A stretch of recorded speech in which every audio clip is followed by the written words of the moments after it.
began our discussion in this class with talking about assumptions about art. In other words, the question, what is art? Which was chapter 2 of your book. And after considering these questions, there are some other questions that come up that we didn't really talk about at that time that usually people think about who are looking at art for the first time or haven't studied it very much. And they think about questions such as, how do I know it's good art? You know, what's good art? What's bad art? Is it appropriate art? Does it illustrate a period correctly? And often the question comes up, you know, is it moral? Or is it immoral sorts of art? And these questions have preoccupied people for centuries. They are questions that occupy people today, and that's why we're talking about them here at the end of the class, because I wanted to talk a little bit about some contemporary issues that would have relevance to you that you may encounter in your lifetime. So we're going to talk today about censorship and about some of these questions about whether it's appropriate art, whether it's immoral art. Let me just define for you, first of all, what censorship means in terms of art. It means the supervision of an individual or a group of individuals over the artistic expression of another individual or group of individuals. The basic pattern of censorship in terms of art usually is that there is an accusation that some work of art contains immoral subject matter or blasphemous or other presumably bad ideas. After this accusation is made, it's usually followed by a demand for the removal of the art from where it's being shown, or to restrict the artist or silence the artist from depicting that kind of art. In other words, some kind of oppression takes place in the art. Art censorship has existed for centuries. It's not just something new that suddenly has appeared in the 20th and 21st centuries. And so, for example, I want to show you a few examples of some art that has caused controversies in the past and that has caused censorship. And we're going to start with a very famous work of art by Michelangelo. On the right up here on the screen, you're looking at the Vatican Pietà, a very well-known work of art that Michelangelo made. It is now shown in St. Peter's Basilica in Rome, Italy. And the responses to this piece of art have varied based upon different periods of time, different people interpreting this art, and often there have been very emotional responses to this work of art. He made this work when he was only 23 years old, very young. He was commissioned by a French ambassador to the Vatican who wanted this Pietà, which was a very typical kind of subject that was produced during the Middle Ages in France and Northern Europe. He wanted this Pietà to be created by Michelangelo for his tomb. It was never placed on his tomb because after it was made, it was so admired that the Vatican took it, and it was placed in St. Peter's, where we see it today. It was admired for the beauty of the work of art. Instead of showing Jesus' body stiff in rigor mortis, as was usually the way it was shown during the Middle Ages when this subject was depicted. He appears, reclining rather gracefully on his mother's lap. If you look at his face here in the detail, he almost looks like he's asleep. He doesn't look like he's suffered anything at all. And of course, this is supposed to be a depiction of him after his body is taken down from the crucifix, and he is dead and has suffered a great deal. Both of the figures look very idealized. They have very beautiful faces on them. They look timeless. They don't really look like age has affected them in any way. Particularly, that's the case with Mary. She looks as young as her son. And of course, she would have been at least, 10, 20 years older than her son at his death. She would have been probably in her late 40s or her early 50s when he died. And they look very human. And, just a beautiful young woman, a beautiful young man. There isn't anything really that specifically says that this is a religious subject matter. There are none of the halos that would have been traditional in the past, around Mary's head or around Christ's head. There's very little evidence of, the wounds that his body suffered. We just get this very vague little mark right here, which is supposed to indicate the lance wound in his side that occurred at the crucifixion. And so it looks like just a very beautiful work of art. And we look at it today and we say, what could cause the controversy? Why could people be interested in censorship? And so I need to give you a little bit of background, historical background, to explain that. This was completed in around 1500. And about 40 years later, not quite 40 years later, maybe more like 20 years later, when this was completed, in 1517, Martin Luther, who was a Catholic priest in Germany, tacked 95 propositions or accusations against the Catholic Church on the church door at the palace at Wittenberg in Germany. And what those accusations did, they protested corruption in the church, various practices of the Catholic Church at that period of time. And he called for reformation of the church. And so this, he did not have in mind that a whole new system of religion would be developed. He had in mind only that the Catholic Church would somehow be reformed. But his accusations led to the creation of the Protestant Reformation, and people left the church. In response to the Protestant Reformation, the Catholic Church called a council. It was called the Council of Trent. It occurred in 1545. And as a result of the Council of Trent, the period of time called the Counter-Reformation was created. And the Counter-Reformation, by its name, means that they're trying to counter the Protestant Reformation, which is occurring. And they want to pull the people that have left the church back into the church. And they set rules on everything. They set rules on the kind of subject matter that could be depicted in religious art. They set rules on how that subject matter had to be depicted. They demanded works of art that would stress the spirituality and the mysticism in the subject matter rather than humanism. And so at that time, they wanted images of saints that looked dramatic. They wanted images of saints that showed the suffering that they had gone through and their deaths, for their belief in Christianity and particularly in Catholicism. And the reason that the church wanted this was to inspire faith, to grab people's emotions, to pull them in that way back into the church. And so the Counter-Reformation Catholic Church, looked at this work of art and said, how does this depict his suffering? Here's a man, that looks like he's, a little strangely perhaps, but he just looks like he's lying here on a woman's lap. There's no suffering in his face. We hardly can see any of the wounds in his body that he suffered at the crucifixion. So they were offended by this image. It didn't show the suffering of Christ. It presented, Mary in a very youthful way. Again, she didn't look like she was upset at all at the death, this dead body of her son that's lying in her lap. And so the Counter-Reformation Church just felt that it didn't convey the suffering. And so they questioned Michelangelo. He was still alive at this time. He was 82 years old. And they asked him to explain why. Why had he depicted the Virgin Mary in this way? Well, he said in answer that a virgin does not age, that she always remains youthful. So that was one answer he gave.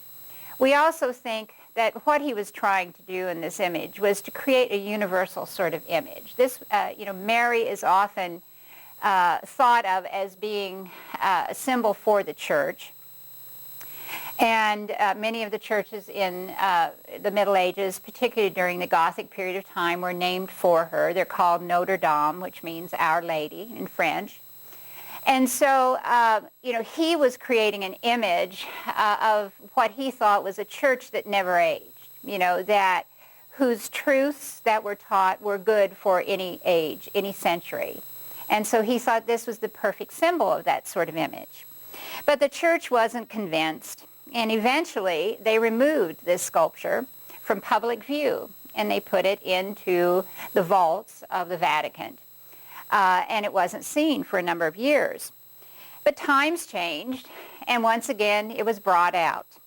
And now it's on view for people to look at, and many people are very moved by it, sometimes moved by the beauty of it and just by the skill and the concepts that Michelangelo used in creating this. Others are moved by, what this says, what the story is about this work.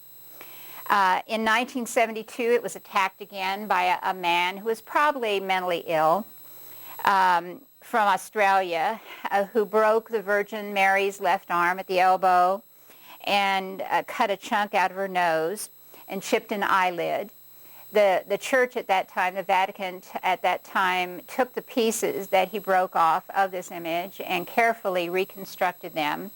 From the actual stone. They ground up the marble that he had broken off and used that marble to create a mold to create the image of the arm and the cheek and the eyelid, so that we no longer can tell that there is any damage to it.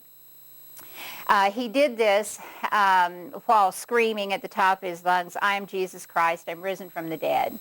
And so he saw this as being blasphemous because it depicted what he thought was himself as dead when he was actually alive. And so that's why I said he seems to have been mentally ill. So, in this one work of art, we can see that opinions about art vary with different periods of time. They vary as to the appropriateness of the art, of the morality of the art, of whether it's a proper distinction. The art did not change. The art changed, remained the same. It was the people who changed and the periods of time who changed, and therefore the different interpretations that were created of it. And so perhaps it cautions us to be a little slow in censorship, because we can't always know. We look at it from a limited perspective. We look at it from our perspective only, and perhaps we need to give it a little bit more time so that we have a little broader perspective on the art before we condemn the art. The Vatican Pietà, you see now, is in St. Peter's Basilica. It's now behind a plexiglass box. In fact, you can't get more than about 20 feet away, close to it. In order to protect it from any, further violence that might occur to it. Another work that also caused controversy that Michelangelo created is this work right here, which is called The Last Judgment, and it's painted above the high altar in the Sistine Chapel. The Sistine Chapel is the personal chapel of the Pope. It's also the place where he often has meetings with the cardinals and the other bishops of the church. In 1534, the Pope was Pope Paul III, and he commissioned Michelangelo to create this scene above the high altar in the Sistine Chapel. Michelangelo completed it in 1541 at the age of 66. And the scene is filled, with many images of figures that seem to be almost nude. A few of them have draperies, and that is because of a reaction that later took place to this. Originally, when it was painted, all the figures were nude. Some were in heaven carrying the instruments of their martyrdoms and their deaths. For example, this figure right here is interpreted as being St. Bartholomew, and St. Bartholomew was skinned alive. He was flayed. And so he holds a very large sword or knife in his hand, and in the other hand he holds his skin. And the skin actually is believed to be a self-portrait of Michelangelo, that right here in the face, that he created. So these nude figures held the instruments of their martyrdom and other identifying sorts of objects. And there was no problem when it first went up, at least nothing that was voiced by anyone. But after Pope Paul III's death, people began to criticize the scene. And they criticized Michelangelo because he didn't seem to distinguish very clearly between men and women, between children and adults in this scene. They all had the same sort of muscular treatment of their bodies, so they became difficult. The children were too muscular for the age that they were depicted as. They looked more like they had adult muscles. The women looked as muscular as the men. And so it was criticized, first of all, for just the way that he treated the nudes, but more importantly, it was criticized because they were nude. And here, on the wall that the Pope faced when he performed Mass in these meetings that he would have. And so that offended people. One critic by the name of Aretino even said that it looked like a bathhouse, and that we were looking at a bunch of nude people who, were on their way to a bathhouse, and that it wasn't appropriate to the Pope's chapel. And the Pope who had succeeded Pope Paul III was a man named Pope Paul IV, and he also was very offended by all this nudity. He was much more conservative than Pope Paul III had been. And by this time, by the time the criticism started, the Council of Trent had taken place in 1545, and so one of the things that they had condemned were depicting religious figures nude. They did not consider that appropriate, and so Pope Paul IV pointed out that this broke the rules of the Council of Trent. And so once again, Michelangelo was asked to defend himself. Perhaps, just his age alone, he may have decided that it wasn't worth the effort. And so he refused to defend himself. But other younger artists who admired Michelangelo did try to defend him, did try to point out that in the past, in the Middle Ages, when artists depicted the souls of people, not the actual physical body, the way that they had decided to depict the souls was to show them nude. But they didn't have the naturalism. They were usually very abstracted sort of nudes. And so in that way, they didn't look too naturalistic. No one was offended by them. Michelangelo, because of his style, had depicted these figures very naturalistic, so they looked too real. They didn't look like souls. And so although his younger supporters, defended him by saying, well, this is typical. This is the way the church has always accepted the depiction of souls, and that's what Michelangelo is doing here. The church didn't accept it. Finally, some of his followers came, and so, the call went out, destroy this. Just scrape the whole scene off. Just destroy it. So finally, his followers came up with a compromise, and they suggested that the offending parts, the genitals of these nude figures, be covered with drapery. And so you do see drapery draped very strategically right over the genital area of St. Bartholomew here, over Christ here, and many of the other figures. And so the church accepted that. That was a good enough compromise. It covered up the most offending parts as far as the church was concerned. And so that saved this work of art. When the Sistine Chapel ceiling was cleaned in the 1980s, they made the decision to also clean the Last Judgment. And so the debate began once again. Well, do we clean off the drapery? We know that this was not painted by Michelangelo. Do we leave it on? And so they did clean off some of the drapery, and what they found was that the offending parts had been scraped off. The plaster had just been removed. and it had been replastered so that the drapery could be applied to it. And so in many of the cases, in many of these figures, the drapery remains because there would have been nothing underneath it. In other cases where they hadn't gone to that trouble, they have removed the drapery to try and, bring it back to the condition and the appearance that Michelangelo had. And once again, this is a work of art that is much admired today by the people who visit the Sistine Chapel. When you go to the Sistine Chapel, it's usually packed with people. You're standing almost like sardines in a can, side by side, and looking up at the ceiling and looking at this image, and no one is ever offended by this today. Any time that religious art is condemned or criticized because it's felt to be immoral, or it's felt to be heresy, heretical, or blasphemous, and it's destroyed, that is called iconoclasm. The term iconoclasm means the destruction of religious art. And this has been a typical direction of censorship in centuries past, and to some extent even today.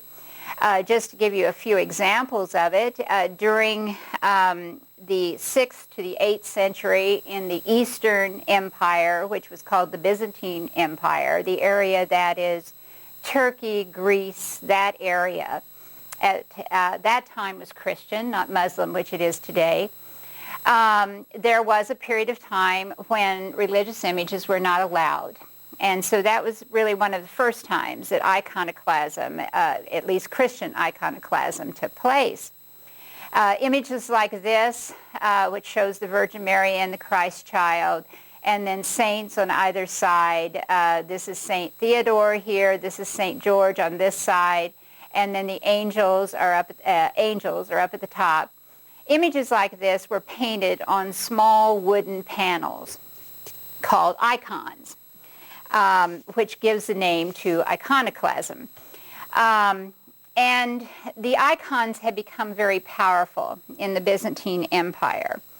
Often the simple people of the time thought they were miraculous, that they could actually perform miracles. There was one icon that was held in one of the main churches of Constantinople, which is Istanbul today. And Istanbul was frequently attacked during the Byzantine Empire's existence by barbarians or by tribes that were coming into the empire at that point. And at one point in an attack, when the Byzantines were afraid that Constantinople was going to fall, they had taken this icon to the walls of the city, held it up in front of the people that were attacking, and miraculously the people had retreated and the city had been saved. And so many icons similar to this icon at Constantinople the people began to believe could perform miracles. Well, of course, that is a heresy in itself, according to the church. And so in a later period of time, in the 6th century, beginning in the 6th century, the emperor of the Byzantine Empire believed that these kinds of images should be destroyed. Part of the reason probably had to do with politics as much as religion. Not only did he feel that these were being treated like idols, which God condemned, but he probably also was very much aware that the people who created these icons had become very powerful, and he wanted to destroy their power so that he was the only powerful one in the empire. And so a combination of things led to many of these icons being created. This is one of the few that we have from the 6th century that remains to us today. Most of the rest of them were killed, as well as the monks who created these. Many of those people were killed as well. This one happened to be saved because it was at the monastery of St. Catherine in Mount Sinai in Egypt, which was a rather remote place at that time, up on the top of a mountain. And so the images in that monastery escaped this destruction that took place. And so that's why we have this image as well as other images from this period of time. So, eventually, this iconoclastic controversy was settled and images were once again allowed in the Byzantine Church or the Eastern Church. A contemporary example of iconoclasm is seen in this image that you're seeing here. This is a colossal statue. You may have seen it on the news. This didn't happen too long ago. This is a colossal statue of Buddha. It's one of two that were at this site in Afghanistan. They were both very large. This one was 175 feet tall. The other one was 150 feet, I believe, feet tall. And at the time when they caused controversy, the Taliban controlled Afghanistan. And the Taliban, being, very devout Muslims, perhaps, and certainly fanatical in their beliefs, decided and announced to the world that these were going to be destroyed because they were idols. They were idols of a religion that they didn't believe in. The Muslim religion, Islam, does not believe in images of God and does not believe in images of any other religion.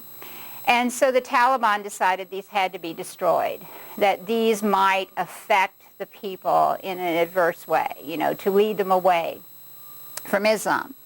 People from around the world, that studied art, that were educated people, that knew, the significance historically of these works of art, all pled with the Taliban not to destroy them. Even Muslim countries sent messages to the Taliban, trying to explain how important these were historically, but the Taliban didn't listen, and these were destroyed. People today are now picking up the little bits and pieces, the crumbled pieces that remain of these images, and I don't know what they think they're going to do with them. I don't think that these can ever be reconstructed. All that's left now are the empty niches that they were standing in, and the images themselves are rubble. But this is a contemporary example of, censorship or iconoclasm that has occurred in, the 20th century, in the 21st century.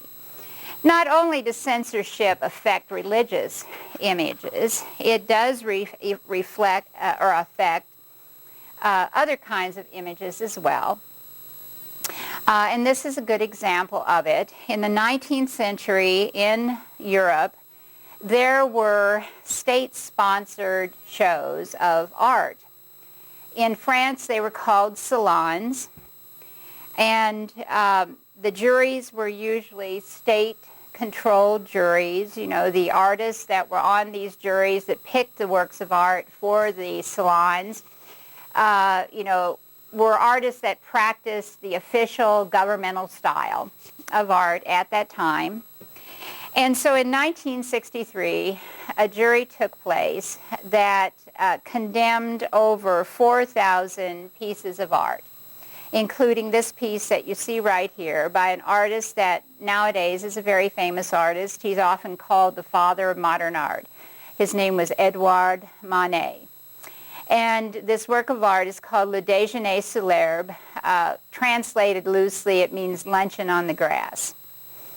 And this was one of the works that was condemned, and we'll talk about why in a minute.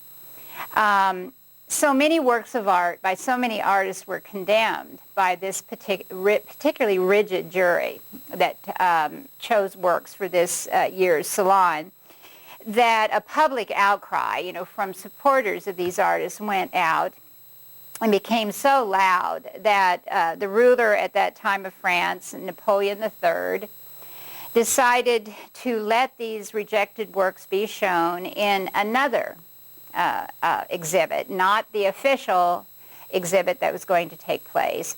And the exhibit it was shown in was called the Salon of the Rejected Works, or the Rejected Artists. Either way you could translate it. And many of these rejected artists showed their work there, such as Monet. It was really a problem for them. Did they want their work to be shown in an exhibit that was known as being a rejected group of works? Some withdrew and said, no, I don't want my work in those. But others, thought, yes, I still want them to be seen by the public. And Monet was one of those works. And so, this was shown in that exhibit. And as I said, Monet today in art history is thought of as one of the most important artists in the 19th century. Many of the ideas that he expressed in his work stimulated later artists that we've talked about, such as Picasso, Matisse. Many artists of the 20th century that developed, the modern style were influenced by Monet. And many of the other rejected artists became very important artists later on as well. So why did they, why were people so upset by this? Why did the official jury, condemn this work of art? Well, the reason is that it didn't fit what they thought good art should be, and this gets us into that. What is good and bad? That's relative to the period of time, that is looking at a piece of art. The reason that it shocked the jury and a lot of the French public that saw it later on was that, first of all, it showed a nude woman sitting in a landscape with two clothed men. And the landscape, looks sort of like a park-like setting. And the public at this time knew that the parks in Paris, where Monet was working, was often the place where men would meet prostitutes. And so it looked to them like Monet, was saying, here's a prostitute, with two of her clients. Just sitting there brazenly looking directly out at us, not ashamed at all, of her nudity or what her profession is. And also it possibly shocked them because Monet had actually made portraits of these three people, and they were recognizable to particularly the people that were aware of the art establishment. The woman was a woman named Victorine Morin. She was a model for many of the artists. She was one of Monet's favorite models, but she also modeled for other artists. She may possibly have been a prostitute because prostitutes at that time tended to be the only women that were willing to pose nude for artists. This man right beside her was Monet's brother, who people recognized.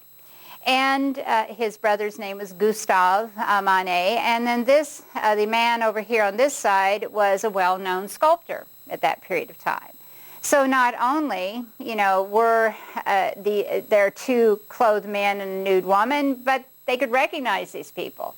These were recognizable people.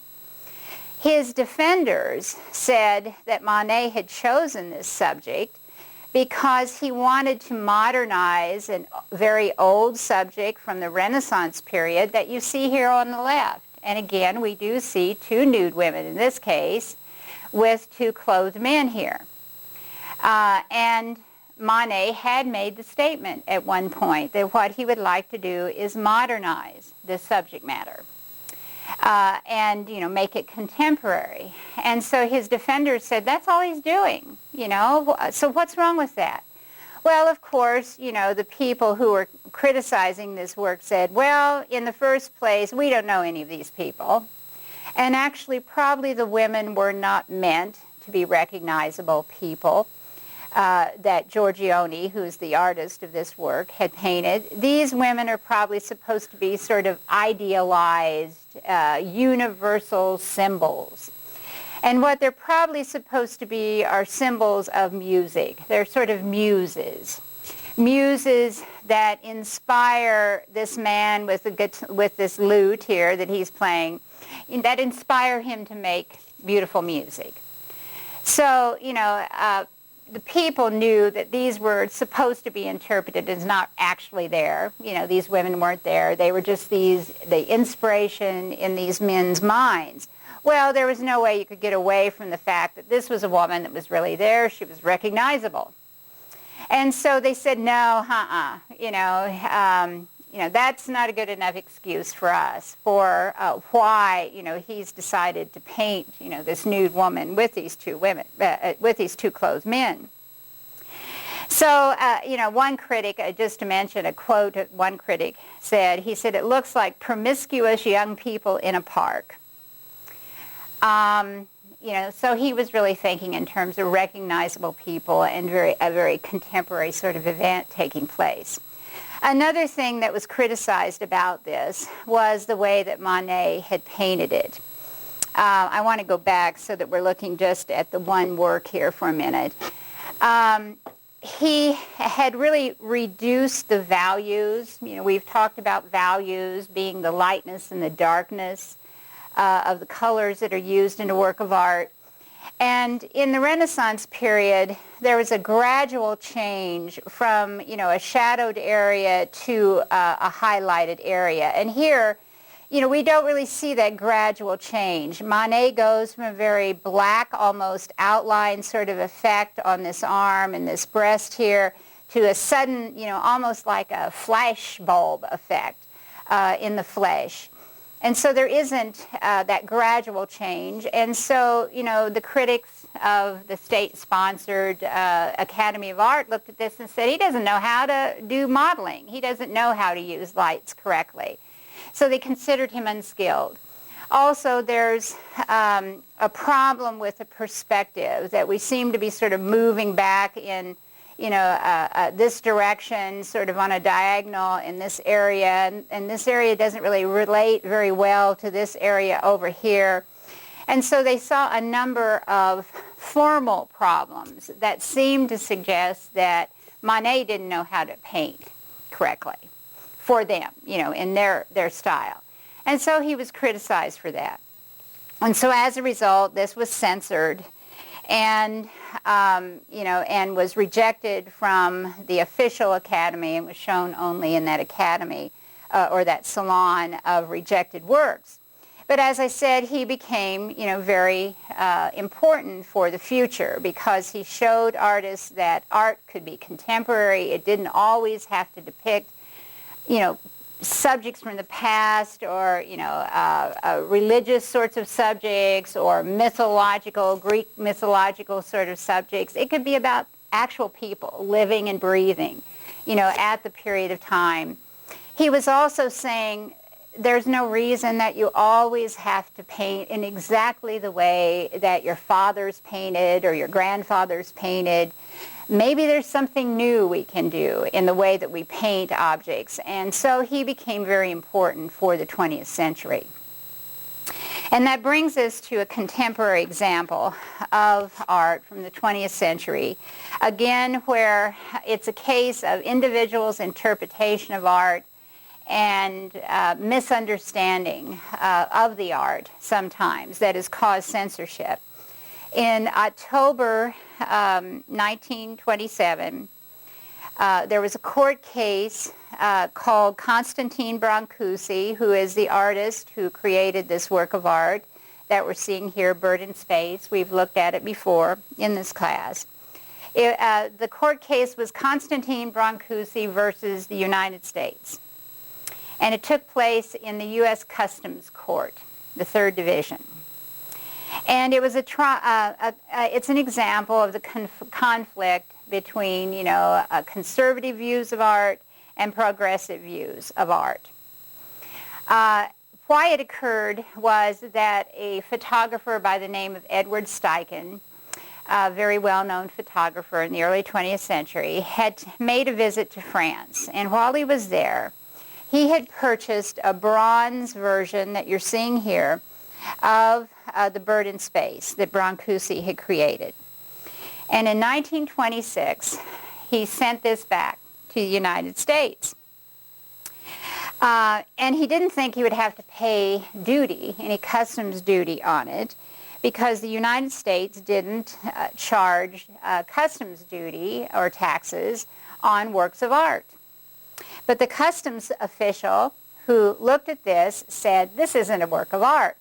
He did not recognize, it didn't look representational, didn't look like a bird, didn't look like anything he'd ever seen. It just looked like a piece of metal.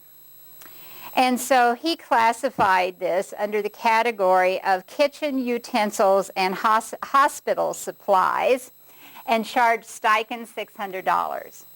Well, I guess he was probably in a real bind as trying to decide, what to call it. I wouldn't call this, a kitchen utensil or a hospital supply. I think he just needed some category, but since he didn't think it was a work of art, so he stuck it there. The following year, Gertrude Vanderbilt Whitney, who was a great patron of the art, and she was also a sculptor herself, paid the lawyers to defend Steichen in a court case to get his $600 back that he had had to pay in customs duty. And first it had to be established that this was a work of art. And so Steichen explained, and he was a photographer. He had actually photographed Brancusi working in his studio. We saw one of his photographs that he took of Brancusi, and we saw a marble example of this work behind Brancusi in that photograph. And so with his photographs, Steichen proved to the court that this was actually a work of art that had been made in his art duty. But the U.S. attorneys still claimed that it couldn't be considered a work of art because it didn't have any recognizable features to it. Finally, the judge in the court, and other witnesses that, said, that explained what Brancusi was trying to express within this work, that he wasn't trying to express any recognizable object. It was the idea of flight, just that essence of what a bird is, that it flies through the air.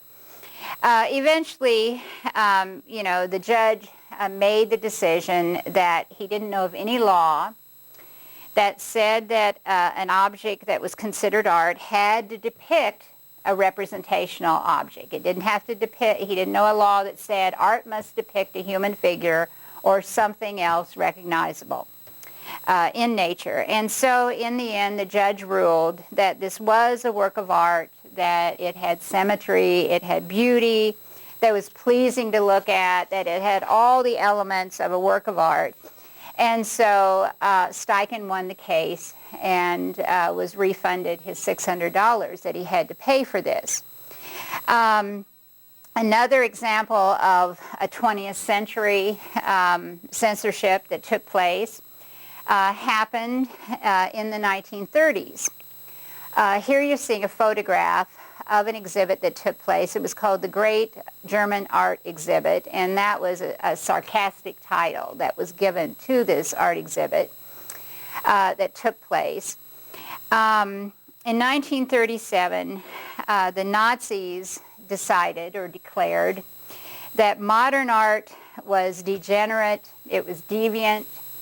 They felt that all the modern art that had been produced in Germany by the German expressionists that we looked at in our discussion of modern art, they decided that all of this had been made by Jewish artists, and that the Jewish artists were trying to make the public degenerate by looking at this sort of art. And so art was confiscated from museums and from artists and from patrons in all the countries that Germany eventually invaded, as well as in Germany. And in 1937, an exhibit was put on in Munich, Germany, to show all of this art, to show to be sort of a justification for why all this art had been confiscated. Hitler and the Nazis thought that people would go and see this and think that the works were very crude, and it would be very obvious to everyone that this was not proper art that was being produced. 650 paintings were shown to the public.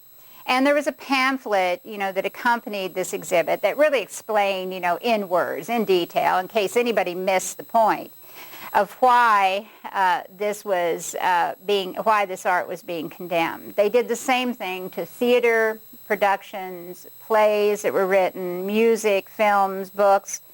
All sorts of creative objects were condemned by the Nazis. And Hitler vowed, to wage war against what he called cultural disintegration that was taking place because that was reflected in this modern art. So again, here was an example of one group of people's points of view condemning a whole bunch of art that was created, looking at it from only one point of view, not considering other points of view. Ironically, what I think is interesting is that after the Nazis showed these works in this exhibit, they took them to Switzerland and they sold them to people. So they profited from this work, and it helped to create their war machine that they were creating at this time. Maybe, why wouldn't, if you thought these were such terrible, culturally disintegrating works of art, why wouldn't you just destroy them? I mean, we're happy that they sold them, but I think it's sort of a hypocrisy that took place here. Or maybe it was the Nazis thinking, well, this will just aid us if these people buy this work in other countries, because then they'll become even more degenerate. We'll be able to conquer them and show them the proper way. So we've had several examples, of censorship that have taken place just in the 20th century. In the United States, the most heated controversies about art have occurred because of government support of the arts. The United States is very young in terms of supporting art. In Europe, much more money is devoted to the support of art by governments in Europe, and that's partially due to the fact that in Europe they have many more centuries of art production than we do in this country. And so they've matured, they've grown in their attitudes towards art, and we're still getting there. We're still growing. We haven't quite made it. Most of these controversies that have occurred in the United States are based upon the First Amendment. And the controversy arises when, for some reason a group of works or an artist is censored, and then immediately that artist is defended as saying, but he has his First Amendment rights. First Amendment protection protects freedom of speech, but it protects other creative acts, individual acts as well, and applies to all of the visual arts, not just, to freedom of speech. During the Vietnam War, for example, paintings and sculptures and performance art was created that often used the American flag. And there were many protests. Many people were offended by that, that people would use the American flag and seem to desecrate it. And one lawsuit was brought against an exhibit where a flag was draped over some sexually explicit sculpture. But the Supreme Court ruled in that case that the work that to censor these works would break the First Amendment, that the works were protected under the First Amendment to the Constitution. Well, in 1989, this came up again. Robert Mapplethorpe, who was a photographer, he is now dead, created an exhibit and received a government grant of $15,000 to create this exhibit. The museum where it was going to be take place also received a government grant of $30,000 for the exhibit. And so by receiving that government money, it allowed the government to get involved in the work. There were 3 portfolios of photographs that took place in this exhibit. One was called the X portfolio, and the X portfolio showed images of homosexual acts and sadomasochistic sort of images. And those were the ones that really offended people. There was another portfolio called the Y portfolio that had images of flowers. And then there was a Z portfolio that had images primarily of black men in very classically posed scenes, scenes that we could see in Greek art, any Greek sculpture that we looked at the past. And that also did cause some controversy. And so there may have just been a slight bit of racism involved as well as other things that these people who objected saw. So his works challenged traditional gender in the case of the X portfolio. They challenged racial stereotypes in the Z portfolio. Well, just a number of people began to complain about these images, and Jesse Helms, who was senator in the United States Senate, and other conservative politicians heard about the exhibit from their supporters who were complaining, and they ended up leading a movement to oppose the traveling exhibit of these images. Helms claimed that the art was obscene, that it was not proper art, that it was immoral art, and the Congress finally voted to pull back $45,000 from the National Endowment for the Arts, because that's the organization that funnels government money to artists and to museums. And so they got the money, the exact amount of money that had been given to Mapplethorpe and to the first museum that was sponsored the exhibit. They got that money pulled back from them. It caused controversy in other cities as well. In Cincinnati, Ohio, there were objections by a group called the Cincinnati Citizens for Community Values, but to prevent the exhibit from being shown at the Cincinnati Museum, the museum went ahead and showed the exhibit, and a grand jury indicted this museum on the charges of obscenity for showing these works of art. Eventually, the jury acquitted the Art Center based upon the fact that the works as a whole had serious literary, artistic, political, or scientific value. So eventually it was acquitted, but what happened as a result of the controversy that went on with these photographs, and also with the work of another artist that I'm not showing you here, named Andre Serrano, who created an image that particularly offended called the Piss Christ, in which he suspended a crucifix in urine. These two artists ended up causing the endowment to lose government funding. The endowment had to come up with much more strict rules about the kind of art that they could exhibit. And we can, I'll leave it up to you to think about this. There's been much debate that's gone on about whether the censorship was appropriate or not.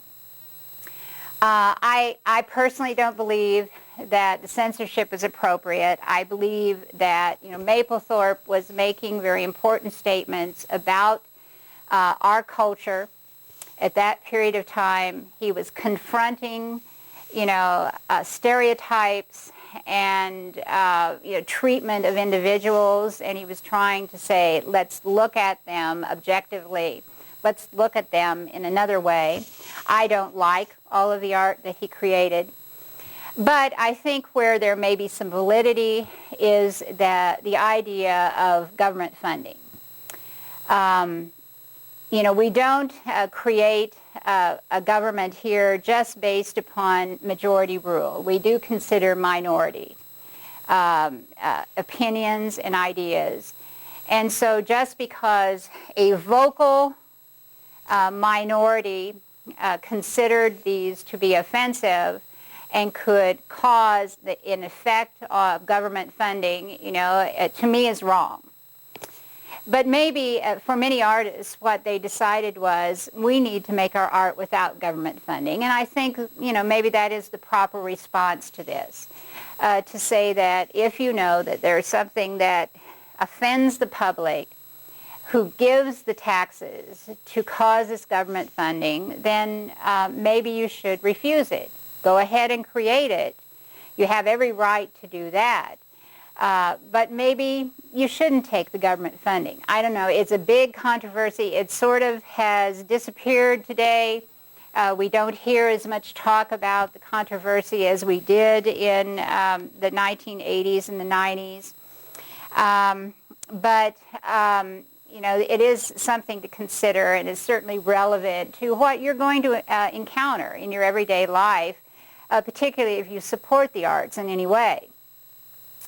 Another kind of, I'm going to show you just some other kinds of censorship and talk to you a little bit about some of the reasons for it.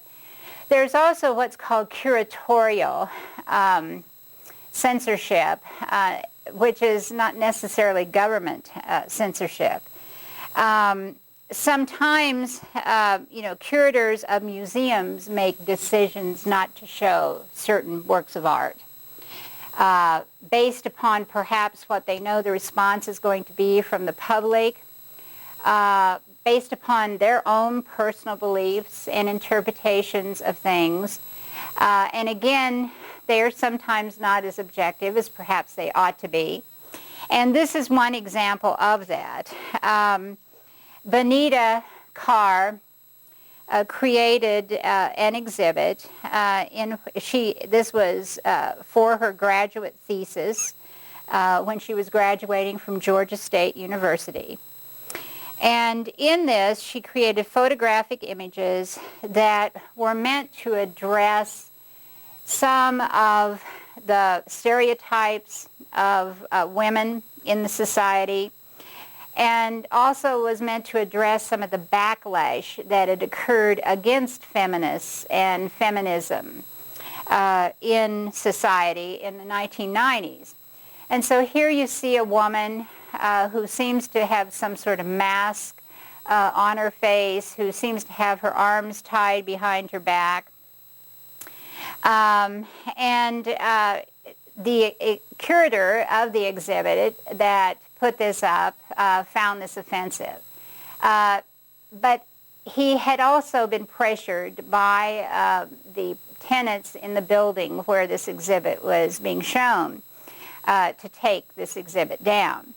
There was an arrangement between Georgia State University and an office building across the street from the university that the university could use a gallery in this office building for exhibits of graduate student work. And so Benita Carr had put her work up in this gallery, as many other graduate students had done. And the president of the management company that took care of the business had received complaints from 7 tenants, all happening to be male, that they found the images in this photography offensive to them. Maybe it made them a little bit too uncomfortable. And so between the day that she put up the exhibit and the next day when she came back to look at the exhibit, the works had been taken down. And she, of course, was terribly upset that it had been taken down. The school, tried to support her, but, the school even censored her. They eventually allowed her to put the exhibit up for 2 hours on the campus, and then it was closed after that. It was enough to satisfy the requirement for her to graduate from the school, and that's all the school would allow. So again, we have a case of the curators, the people who set up the exhibits and who put up the exhibits, making decisions based upon pressure from outside sometimes, or what they perceive as being how people will look at these exhibits. And so it's a type of censorship that also has occurred. Another type of censorship that occurs sometimes is financial, either, by losing grants, as we've talked about, government grants, or sometimes employment. And that was the case with this image that you see here. The man who created this image, John Trobow, had been hired by a community college in Alabama to teach art at the school. And as any faculty member at any college is required to do, he was required to put up an exhibit. After his work was hung, the president of the university ordered it to be removed. And he was told that his art was too dangerous to show on a college campus. The art has homosexual content, once again. Here we have, he is a photographer, and what he had done was to take Ken dolls, or G.I. Joe sorts of dolls, and dress them up and pose them in situations that looked homosexual, and that had been offensive to the college president. Maybe the college president was personally offended. Maybe he was simply worried that the money that was coming in, through his endowment would dry up, if his supporters found out that this kind of art was being exhibited on the campus. Trowbridge, resigned. He said, I can't meet my obligation. I cannot exhibit art as I am supposed to do as a faculty member at this university if you won't allow me to exhibit my art. And so he felt he was in, a no-win situation where he could be fired because he didn't exhibit his art, or he could be fired because he did exhibit his art. And so he just gave up his employment at that university. So, sometimes, financial concerns can weigh very heavily on artists and maybe can force them to create or to not create what they actually want to create, what they feel they have to create in order to express their ideas. There's also self-censorship, and in, some ways that's what Trobow did with his work. We see it a little more obviously here in this work that we're looking at. In 2004, there was an exhibit called Recoloration Proclamation, the Gettysburg Redress. It took place at Gettysburg College, and this artist, John Sims, planned to hang a Confederate flag outside of the exhibit space, outside of, out in the landscape. And the college press office just inflamed the whole situation in the way that they advertised the exhibit, in the way that they interpreted what Sims was going to do with this Confederate flag. They said in their news release that the installation, the artist was going to lynch a Confederate flag, and that triggered lots of media coverage, that triggered threats against the artist, against the school, by people who were offended by the use of the Confederate flag in that way. And as a result, the college and the gallery decided to not allow him to hang the flag outside from a tree. They did allow him to show it inside, and so you see it here, and it is hanging from a noose so that it does look very much like a hanging or a lynching. Sims boycotted his own exhibit because he felt that they had diminished the effect that he was trying to create, that he was really trying to make a statement about the way that blacks had been treated in the South in the past, the many lynchings that had taken place, and he felt that his idea had been diminished by having it hang inside of the gallery that was much more effective, hanging from a tree just like would happen in the past in the South with many of the blacks.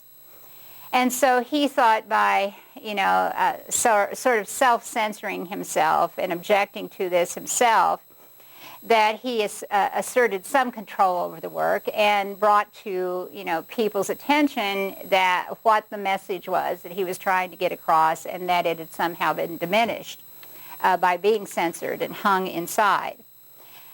Some of the reasons for censorship we've already talked about. Racism is part of, what had caused the self-censorship of Sims. Religious has certainly been a very strong reason for censorship. Here, this is another contemporary work by Alma Lopez called Our Lady, and is supposed to be a depiction of the Virgin Mary. But once again, it offended people. It was shown in Santa Fe, New Mexico at an exhibit there of folk art in 2001. The Roman Catholic Archbishop of New Mexico said that this was sacrilegious. Because of the way the Virgin Mary had been treated, she seems to be nude, except that she has roses, which is one of her traditional flowers, placed in, very significant places to cover her. But he found it offensive that she had been depicted nude, and then down below is an image of a figure that's supposed to be Alma Lopez herself, bare-breasted, depicted sort of as a monarch butterfly, although I don't think it works all that well, down there below. And so, the controversy focused mainly on the nudity of the Virgin Mary, also on some lesbian elements that some people interpreted as being present in this particular work, possibly because they knew that Alma Lopez was a lesbian. Not everyone knew that, so some people didn't get that significance from it. And so once again, it was interpreted based upon religious, certain religious ideas about the way that the Virgin Mary's image ought to be handled.